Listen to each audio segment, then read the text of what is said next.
Do you love watching artists take on crazy challenges? Me too. They are highly entertaining to watch, but are they as much fun to take part in as they are to watch?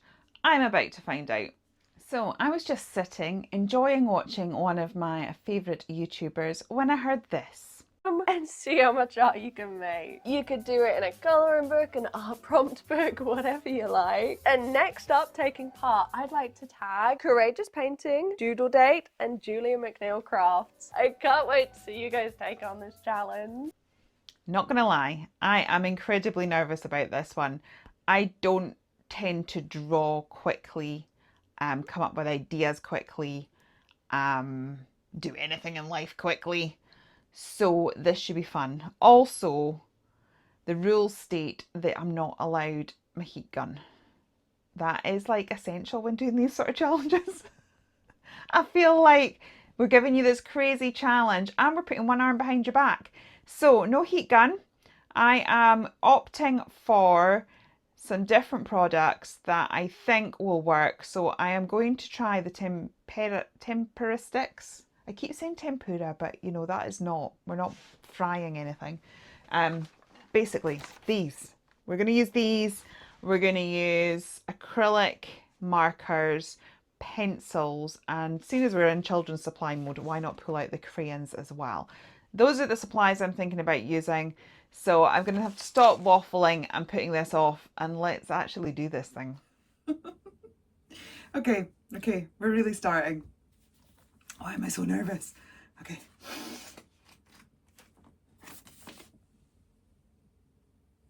Okay, what's best, spots or stripes? Let's find out.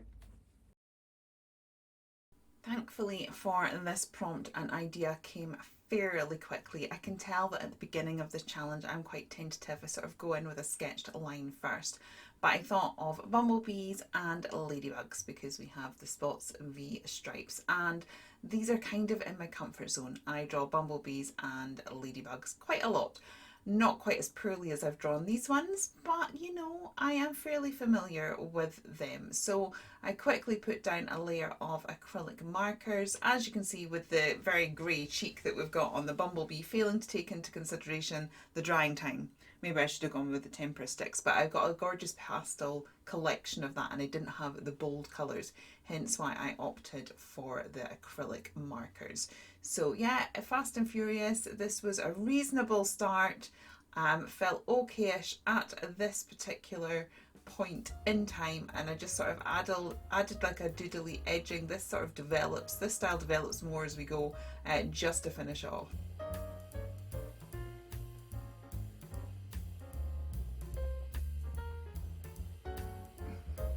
Nah, we're at 52 minutes. I can't believe this. Took me more than 5 minutes. And now we're wasting time. We're wasting time waffling. Okay. Okay, let's do it. Oh, okay, what's this? What's the worst colour? Use it. Ah, okay. I can do this. I can. So I instantly knew what colour I wanted to do. I love green, but this particular shade, I call it snot green. I knew I wanted to use that, but didn't know how I want to use it, so just did a random messy background. Okay, next one. That was total cheat, that one. Oh, okay. Okay.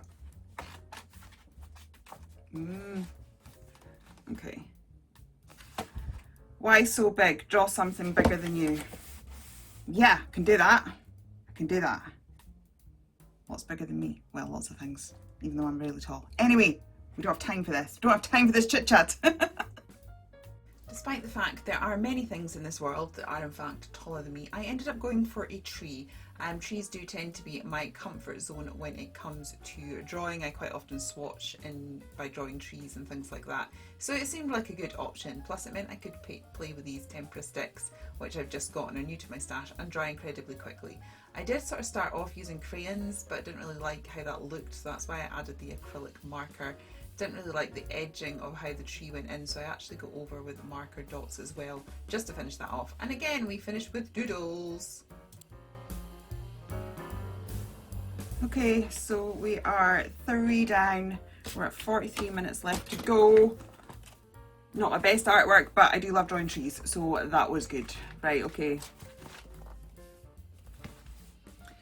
Draw the objects or the entire room. Oh, I'm rubbish at perspective. Objects, objects, objects, objects. Okay, objects. Ugh.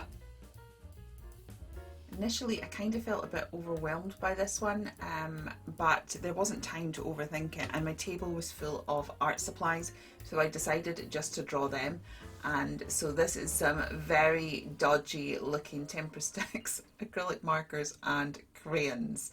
It was at this point I really sort of embraced the scribbly lines and the storybook look. You know when you look at children's storybooks and it seems like all the colours outside the lines and everything sort of represents it, but it sort of looks wonky donkey. That's kind of what I embraced in this moment and just kind of went with that for the rest of this challenge. Just to fill out the page a little bit, I added a few paint splatters. It's maybe not quite what the prompt was asking for, but it was objects in my room, so yeah, I think it's okay.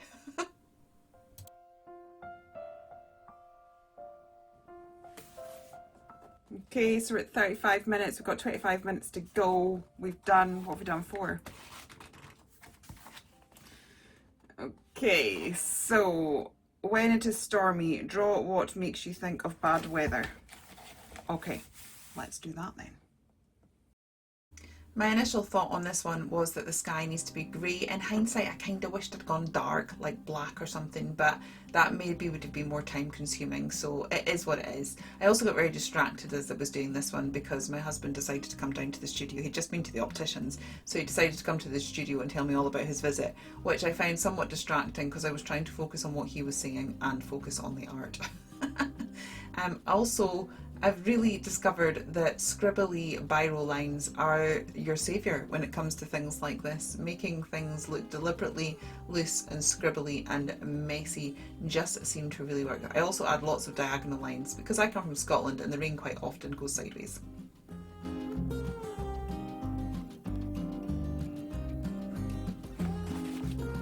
Stormy skies, not my best artwork. None of this is my best artwork. Right, here we go. Oh, I just opened it to the same one.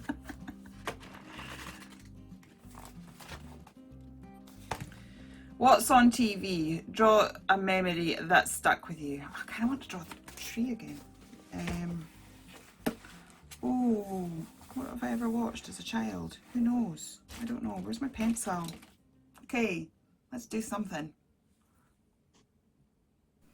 I was genuinely so ridiculously stumped by this prompt. I just genuinely could not think of a thing. So I just started drawing a television. Very dodgy aerial there, but I just drew a television, then I started colouring in the television. Anything to just sort of try and kickstart some sort of idea. And even though I was doing all of this, genuinely just nothing came. My brain just froze.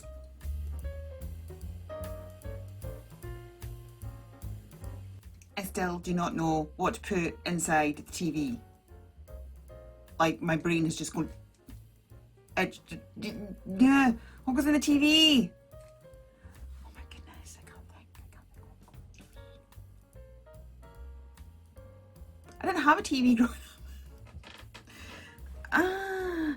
Oh, wasn't there those things on the moon? What were they? Moomins. What did they even look like? Oh, okay, right. Nah. As soon as I actually got back to the arting, I realised that I meant clangers, not moomins. Moomins were different things. I don't think they lived on the moon, but it was the clangers that did. I also couldn't really remember what a clanger looked like. I knew they were little pink things with funny noses. So we have very, very basic clangers here. I could have done with a reference picture, but I didn't have time to look up that.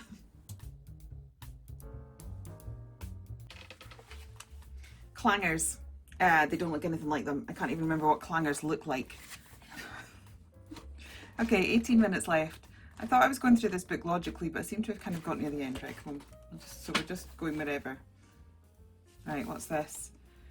What's the fairy tale? Make a fantasy world. I love making fantasy worlds, but they take hours.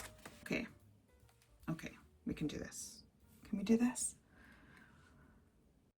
I have to say that last prompt just left me very discombobulated, and so I didn't go into this one with the most positive attitude, but thankfully it was a very me one, and I love drawing fantasy lands, and I love drawing lands in the clouds, and I'm just sort of still full of The Folk in the Faraway Tree after going to see it, and I've been listening to it again whilst I did my makeover and things like that. So that was the first thing that came into my head. So I just did some very rudimentary sort of houses and mushrooms and cups and cupcakes and put them in a cloud, because that's fantasy, isn't it? I mean, I think it should be reality. I think it's awesome. I would love to really spend some time on this concept, but again, I think it was this one. I really just embraced this whole storybook style. If you look at children's books, the colouring is very messy, the line work is very messy, and yet we look at it and really admire these artists. So I just sort of just embraced a very different style, and I think that's maybe something that I would take forward into general art that I do. I have to say, sometimes I do this at Sketchbook Club when we're told to do stuff, and it doesn't look quite right. I just sort of make it really, really scribbly, so that at the end, when we present it to everyone, it looks okay-ish. It looks like I deliberately was scribbly. But yeah, good way of embracing it, this challenge.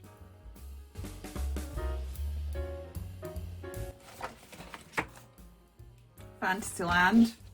I'd have loved to have done something really cool with that, but anyway, it's quirky. It's quirky. We have 5 minutes left. So let's see if we can manage another one. I'm not sure. Okay, what's this?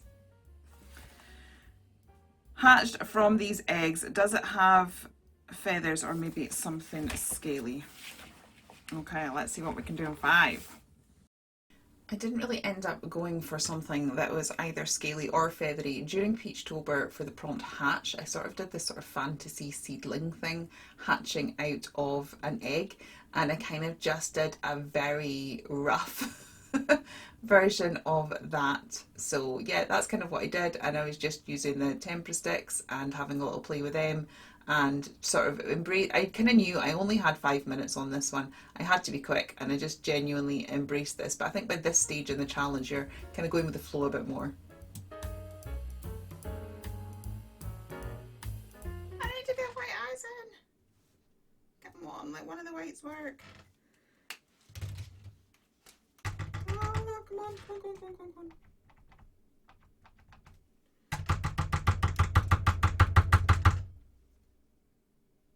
This point, although the artwork was rough, it was kind of pretty much done, so I just used the last few seconds sort of adding colourful confetti.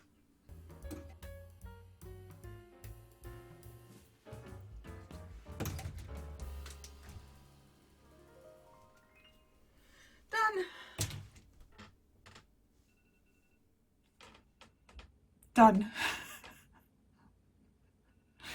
Oh. If there was a time for a white gel pen to fail. Okay, let's have a look at what we did. Although one of them I'm not sure if it counts. You can let me know in the comments below if that counted or not. Okay, so this was the first one. What's best, spots or stripes? Definitely stripes, because I love a bumblebee. We have a lot of smudging due to pages being folded before acrylic markers were dry. So I may come in and sort of fix these up at some point. Also, the grey cheek annoys me, but again, waiting for things to dry, not having to keep this is what I consider the cheat page. I literally just put the colour down and then couldn't think of what else to do. But you know, I used the worst colour, so technically I thingied the prompt. This was a bit later, and I was kind of getting into my stride a little bit. I would love to extend this further and explore this. I love drawing things in the clouds. We have the faraway tree, but it's very simplistic. But I kind of realised that sort of a simplistic storybook style was kind of the way to go, and lots of scribbles and making it deliberately look messy might improve things. But yeah, that was okay. I can live with that one. This was why so big, draw something bigger than you. I just went for a tree. I love trees. Again, wish they'd been a bit more shaped to the tree, but we were going fast and it's okay. There's something on the page. That's what we were going for, was it? This one I struggled with. Again, this is probably where I kind of committed to the idea of scribbly lines, because none of these are straight or well drawn, but hopefully the scribbliness detracts from that, and I literally just drew what was on my desk. So yeah, it's okay. It's okay. Stormy clouds. It's not my favourite page as such. It's okayish, but what it has made me realise is I've never really drawn stormy clouds before. And I love drawing clouds and skies, but I've not done a stormy one. So again, this is one that I'd maybe revisit and have a bit more time on. This was our very quick one at the end. Considering it was very quick, it's okayish. I mean, it's not fine art, but yeah, it's something. It's colour on a page. And this was the one that stumped me. Again, we've got a bit of bleed through. And there's such small pink blobs. I'm not sure if you can see if they're Moomins or not. But there you go. That is what you can do in 1 hour. So I asked myself at the start, are these challenges as much fun to take part in as they are to watch? I did enjoy myself, although there was a lot of sighing, but I did actually really enjoy myself. A couple of things that I learned. It was a bit of a learning curve. There was pages I really hated, but I actually couldn't focus on the fact that they'd gone wrong, so it stops you kind of spiraling. You just had to move on to the next page, and I think that was a good thing when it was pages that you didn't like. There was moments where I felt like really pressured and my mind went blank. I didn't enjoy that so much, but overall I think it was a really good exercise and really fun, and I would highly recommend that you try something like this. In today's challenge, the book that we have used has been this one, How Much Art Can You Make, by the lovely Chantel Arts. Now I have to say, when this arrived through the door, my daughter Kezia did think that it looked really, really good. So what we have decided is that we are going to share this book and complete it together. So now I would like to challenge you, Kezia, to see how much art you can make in 1 hour. If you would like to see how Kezia gets on with that challenge, you can check out her channel. The details will be in the description box below. And thank you very much for watching, and I will see you next week. Take care. Bye. Bye. They say never to work with children and animals.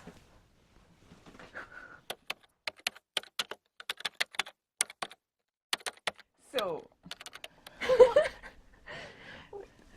Wait.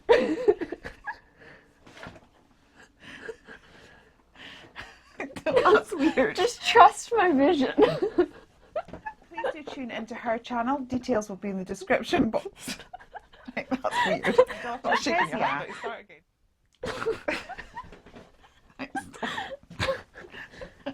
But I thought you knew video. Right, okay. Sharing this book. When are you actually popping out? The book that I have been using today to complete today's challenge is the lovely book. Daughter Kezia really fancied it and wanted it too. Gets on with this challenge. Check out the description box below to see her.